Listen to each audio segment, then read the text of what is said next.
And he was the first person that I knew like that went and took an avalanche course. And that was inspiring to me, as well as one time I was hanging out with Dan McKay in his little cabin in Wilson, and he said, "Hey, check out this powder magazine. Check out this powder magazine. It's got a letter from my friend Jay Moody." And that was the first time I heard about Jay. And I was like, "Oh, I got to meet that guy. I got to meet that guy." And lastly, around that time, I'd written a song called "When I Grow Up, I Want to Be a Ski Bum," and I just remember playing that, Jay running out of the cabin and saying, "I can't believe you wrote that song. I can't believe you wrote that song." He had a beard. He's like, "I can't believe it." So those are my memories. But they're all fun. That song came from that long ago, huh? Yeah, like that. Well, I have three quick ones of memories. The first was I'm sitting in my office, and Jay comes up the stairs, and he said, this was about 12 years ago, he said, "Sue won't ski the Powder 8s with you?" And I said, "Okay, I'll ski the Powder 8s."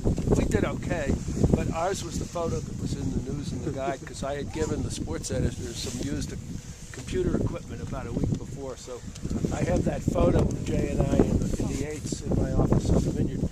The second story was he was back here and he was sick, and it was a huge storm up here, and we wanted to go out there. Donna was with us, Bob Peters, Lucy.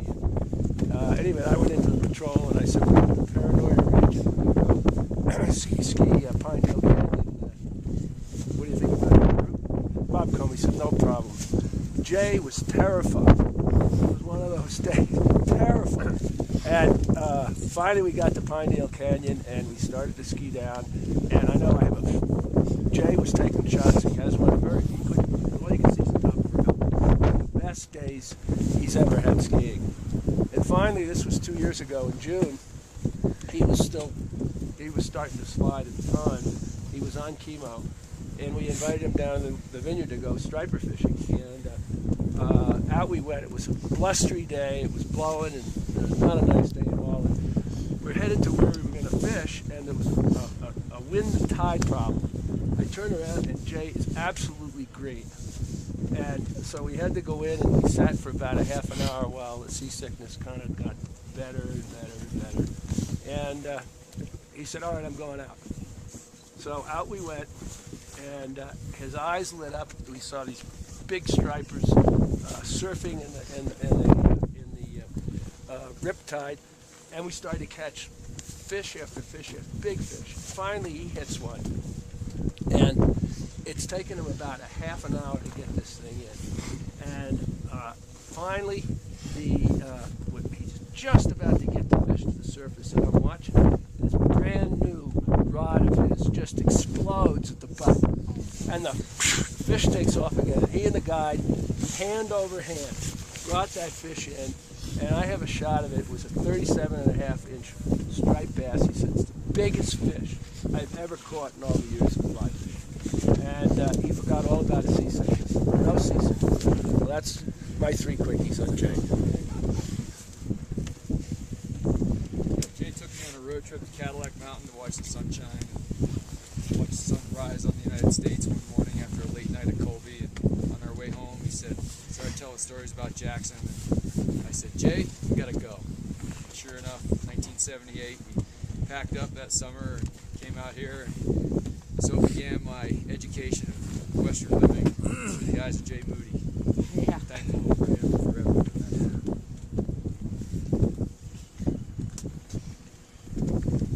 Well, it was in the late 70s, and I was one of the last full-time night creatures up here on the mountain. This was my house over here. And the ski corporation could never figure out why I had so many pairs of skis. But back in that day, locals could ride up for free, but they couldn't bring their skis. Of course, they kept a pair up here. We skied a lot of the peaks together in the springtime. And my vision of that is we were over skiing Cody Peak.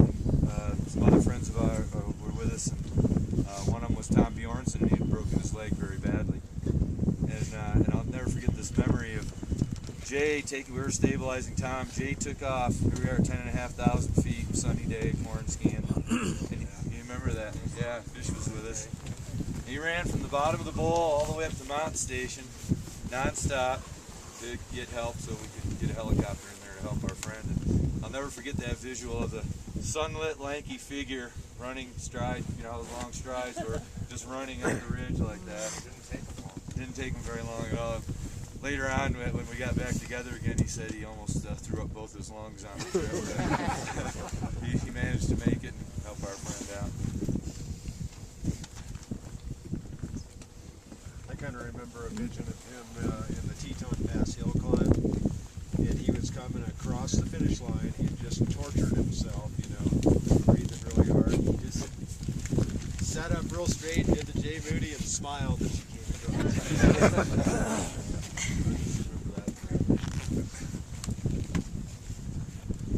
Jay called me up one June. I haven't really totally through this story, but he calls me up this one June and he said, you know, there's enough snow up there, we got to go do it. We got to go up and ski Moran. All right, let's. I had a canoe. He got the permit. Maybe we didn't have to get a permit, I forget. But so we paddled over there and we got all the way up the mountain that night. Spend the night. Next morning it's raining.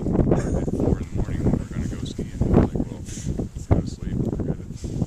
So anyhow, we got back up again at 8:30 and decided, oh well, it's kind of in shape, we better do it. So, you know, we climbed the mountain and had a great ski run, and we're paddling back across Jackson Lake, and the wind came up, and Jay turns around to me and he goes, you know, I'd sure as hell hate to die in a boat when we just got back from a ski adventure. Because it was much scarier paddling back to Spalding Bay than it was skiing up on the big mountain. I've got photos of that. Jay took them. I got